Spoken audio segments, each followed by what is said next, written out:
بہت سارے پریشان حال لوگ یہ کہتے ہیں ان نوجوانوں کو کیا آپ کر کے جاتے ہیں, ان کا حال ایسا کیوں ہوتا ہے اور آپ چاہتے کیا ہیں ہر جگہ پر. ہم نے جواب میں سے اتنا ہی کہا ہے, ہم جس کو آپ کہتے تھے پنچر لگانے والے, ابھی بھی یہ کہتے ہیں پنچر پتر ہے. مسلمانوں میں یہ سوشل میڈیا پہ کئی لوگ بولتے ہیں کہ پنچر پتر ہے, ان کا کام ہے پنچر لگانا. میں پوچھتا ہوں پنچر لگانے والے سے اتنا ڈر کیوں لگتا ہے؟ پورا ہمارے نام پہ الیکشن لڑ جاتے ہیں اور کوئی میڈیا والے تو صرف ہمارے نام پہ دکان چلاتے ہیں. پنچر پتر کی بات کر رہے ہیں تو میں جواب میں اتنا ہی عرض کرتا ہوں کہ عزیزوں, ہم اسی ٹائر میں ہوا بھر رہے ہیں اور دنیا کی ہوا نہیں, عشق رسول کی ہوا بھر رہے ہیں. اور جس دن یہ ہوا پوری ہو جائے گی, اقبال کا وہ شعر صادق آئے گا جس میں اقبال نے کہا تھا نکل کر کے صحرا سے جس نے الٹ دیا تھا تخت روما کو, سنا ہے قدسیوں سے میں نے کہ وہ شعر پھر ہوشیار ہوگا, وہ شعر پھر ہوشیار ہوگا. بات صرف اتنی ہے, ہر زمانے میں یہ چیز ہوتی رہی اور خواب ہی رہا. آگے آپ کو بڑھنا ہے, آگے آپ کو چلنا ہے. بس بات اتنی ہے, نبی کریم صلی اللہ تعالیٰ علیہ وسلم کی بارگاہ سے ایسی وفا کرو, ایسی وفا کرو, اس لیے کہ عزتیں وہیں سے ملتی ہیں, عزتیں وہیں سے ملتی ہیں. آپ کو پتا ہے کروڑوں روپیے کروڑوں ڈالر خرچہ کر کے 5 سال کی کرسی حاصل کرنے والے لوگ پھر بھی ڈرے سہمے رہتے, کب گرے گی پتہ نہیں, کب حکومت گر جائے گی پتہ نہیں. 5 سال 10 سال 15 سال, پھر ہوتا کیا ہے اس کے بعد؟ ہوتا یہ ہے کہ کسی اخبار کے کونے میں بھی نام نہیں رہ جاتا. بہت سارے آج بھی مارگدرشک منڈلی میں بیٹھے ہوئے ہیں, پتا ہوگا بوڑھے ہو گئے تو سائڈ لگا دیا گیا. جو اپنے زمانے میں بڑے بڑے عہدوں پر تھے آج بڑھاپے کی وجہ سے سائڈ میں بٹھا دیے گئے, ان کو کوئی نہیں پوچھتا. میں آپ کو کہتا ہوں نوجوان, یہ حکومت 5 سال کے لیے حاصل کی جاتی ہے, ان کرسیوں کے پیچھے نہ جانے کتنے پیسے اور نہ جانے کتنوں کی عزتیں, نہ جانے کتنوں کا خون کیا کیا ہو چکا ہوتا ہے. لیکن ایک کرسی ایسی دکھتی ہے ہمیں, 800 سال ہو گئے اجمیر کی دھرتی سے کرسی ہلتی نہیں ہے, وہ اب بھی باقی ہے اور صرف گردنوں پر نہیں روحوں پر حکومت کرتی ہے. اور آج تو آج ہے, ہماری نسلیں بھی آئیں گی کل بھی, وہ بھی یہی اعلان کریں گی راجا تو میرا. آگے کا جملہ وہ خود ہی کمپلیٹ کرتے ہیں, ہمیں بولنے کی ضرورت بھی نہیں آتی. آپ کو میں بتاتا ہوں, یہ جو 800 سال سے حکومت چلی آ رہی ہے, روحانی حکومت, یہ الیکشن سے حاصل کی ہوئی نہیں ہے, یہ قدم مصطفیٰ سے ملی ہوئی ہے, نبی کریم صلی اللہ تعالیٰ علیہ وسلم کی وفاداری سے ملی ہوئی ہے. اور جس کو اللہ کے نبی عطا کر دے اس کی کرسی ہلتی نہیں ہے. کیوں؟ جہاں میں ان کی چلتی ہے, جہاں میں ان کی چلتی ہے. آج ہزاروں سال گزر جائیں, آج کی بات میں کہہ رہا ہوں, کام گاؤں تو مہاراشٹر کا ایک اور دور کا علاقہ ہے, پہنچنے میں بڑی دقت آتی ہے, لیکن باوجود اس کے ابھی اگر میں ایک جملہ کہوں تو اگلا آپ خود ہی کمپلیٹ کریں گے. عشق محبت, عشق محبت. اس مجمع میں اعلیٰ حضرت کا نام آیا کہاں سے؟ کس نے دیکھا ہے انہیں؟ کون جانتا ہے؟ لیکن نام حلیم کی زبان پر ہے. کیوں؟ اعلیٰ حضرت زندگی پر اپنے باپ کے قصیدے نہیں پڑھتے تھے, اپنے خاندان کے قصیدے نہیں پڑھتے تھے, زندگی وقف کرتی تھی وفاداری رسول میں, میرے آقا کی مدح سرائی کرتے رہے. جب دنیا بھوکتی تھی حضور کی شان میں, وہ بریلی کا کلندر کہتا تھا سرور کہوں کہ مالک و مولا کہوں تجھے, باغ خلیل کا گل زیبا کہوں تجھے, اللہ نے تیرے جسم منور کی تابش ہے, اے جانے جام میں جانے تجلا کہوں تجھے, تیرے تو وصف عیب تناہی سے ہے بری, حیران ہوں میرے شاہ میں کیا کیا کہوں تجھے. لیکن رضا نے ختم سخن اس پہ کر دیا, خالق کا بندہ خلق کا آقا کہوں تجھے. اس پر بریلی کے امام کی زندگی میں بھی ایسے حالات آئے تھے، کچھ لوگ نبی پاک کے علم کو ناپ رہے تھے، اتنا علم ہے اتنا علم ہے، کوئی کہتا تھا پیٹ پیچھے کا علم نہیں، کوئی کہتا دیوار پیچھے کا علم نہیں، اور ان کے بارے میں یہ باتیں کہی جانے لگی تھی۔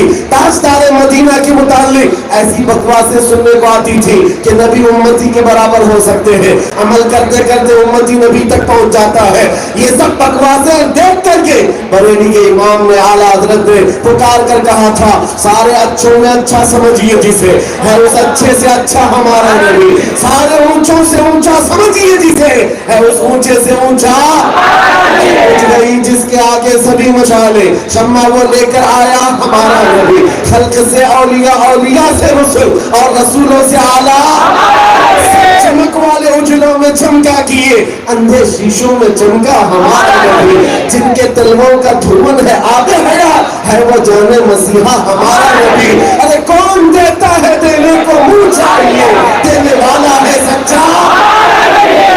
جب یہ پکارا اس قلندر نے، اس عاشق رسول نے پکارا، تب جواب میں میرے آقا کی طرف سے یہ عنایت ہو گئی کہ جس جگہ جاؤ، جہاں جاؤ، عشق محبت کا لفظ ہی آ جائے تو ہر سنی پکار کر کہتا ہے اعلیٰ حضرت، اعلیٰ حضرت، عشق محبت، عشق محبت، یہ جو عزت ملی ہے یہ بریلی کے ہونے کی وجہ سے نہیں، پٹھان خاندان کی وجہ سے نہیں، بلکہ یہ جو عزت ملی ہے بارگاہ مصطفیٰ کی نوکری کی وجہ سے ہے۔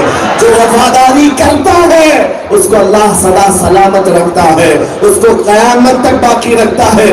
بہت سارے حضور کے زمانے میں بھی کتے بھونکتے تھے، ابو جہل ہے، ابو لہب ہے، عتبہ ہے، شیبہ ہے، یہ وہ لوگ ہیں جو آج کے ان پاکھنڈیوں کے باپ دادے تھے، ناجائز ہی صحیح، لیکن ان کی گستاخیاں کسی کو یاد ہے؟ حضور کی شان میں کیا بکتے تھے، کون سے جملے کستے تھے، کسی کو یاد نہیں، لیکن حسان بن ثابت حضور کے کیا بارگاہ میں جو کہتے تھے وہ سب کو یاد ہے۔ وَأَحْسَنُ مِنْكَ لَمْ تَرَ قَطُّ عَيْنِي وَأَجْمَلُ مِنْكَ لَمْ تَلِدِ النِّسَاءُ، یا رسول اللہ آپ سے زیادہ حسین میری آنکھوں نے دیکھا نہیں، آپ سے زیادہ خوبصورت کسی ماں نے جنا نہیں۔ حسان بن ثابت کے جملے اللہ نے محفوظ کر دیے ہیں، ان کا نام بھی محفوظ ہے، کلام بھی محفوظ ہے، اس لیے میں کہتا ہوں ان کی بات کرو ہر دل پہ راج کرو، ان کی بات کرو ہر دل پہ۔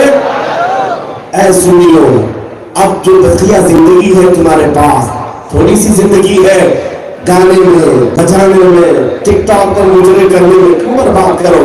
ایک ہی زندگی تو اللہ نے دی، ایک دل ہے جو دھڑکتا ہے اور اچانک ایک دن رک جاتا ہے، ایک دل ہے، ایک ہی دل ہے تمہارے پاس، دینے کے لیے اگر 1000 دل ہوتے تو سوچا جاتا، ایک دل ہے۔ کبھی آپ اس حسینہ کے قدموں میں، کبھی اس مالدار کے قدموں میں کس کو اظہار محبت کر جاتے ہو، لیکن جب دل ٹوٹتا ہے، دھوکے ملتے ہیں، تو پھر شعر و شاعری کرتے باقی زندگی گزارنے پر مجبور ہو جاتے ہیں۔ کتنے مجبور ہوتے ہیں آج میں دیکھ رہا ہوں، بہت سارے جوانی میں آئے سٹیٹس رکھ کر کے زندگی گزار رہے ہیں، کیا ہو گیا تمہیں؟ کہا لیلا بھاگ گئی، جس سے محبت کرتا تھا چھوڑ کر چلی گئی ہے۔ ایک دل اللہ نے دیا ہے تو روز شوہر بدلنے والوں کو دل نہیں دیا جاتا۔ اعلیٰ حضرت نے کہا ہے یہ وہ دنیا ہے شہد دکھائے زہر پلائے، قاتل ڈائن شوہر کش، اس مردار پہ کیا للچائے، دنیا دیکھی بھالی ہے۔ ایک دل تمہارے پاس ہے تو پوچھو دل کسے کہتے ہیں؟ وہ خود ہی کہتے ہیں دل ہے وہ دل جو تیری یاد سے معمول رہا، دل ہے وہ دل جو تیری یاد سے معمول رہا، سر ہے وہ سر جو تیرے نام کے قربان گیا، باقی تو کچھ نہیں ہے۔ حضور کے نام پر جو فدا ہے، ہونے کا جذبہ رکھتا ہے، وہ سر بھی ہے، ان کو تاریخ بھلا سکتی ہے، نہ قیامت کے دن انہیں فراموش کیا جائے گا۔ عزیزان گرامی، اسی لیے مرشد گرامی حضور تاج الشریعہ رحمۃ اللہ علیہ نے جاتے جاتے یہ میسج دیا تھا اپنی زندگی میں۔ بہت سارے نوجوانوں کو جب ہم نصیحت کرتے کہ تمہارے بالوں کا ڈیزائن کیا بتا رہا ہے، یہ تمہارے پھٹے جینس، یہ تمہارے پھٹے کپڑے، ہاتھوں میں کڑے، کانوں میں بالیاں، ہاتھوں میں چوڑیاں، کس نے تمہیں یہ شکل دے دی؟ کون ہے جو تمہیں اس طرح بنا کر رکھا؟ پاگل ہو گئے ہو؟ دنیا تمہیں مرد اور عورت کی بیچ والی مخلوق بنانا چاہتی ہے،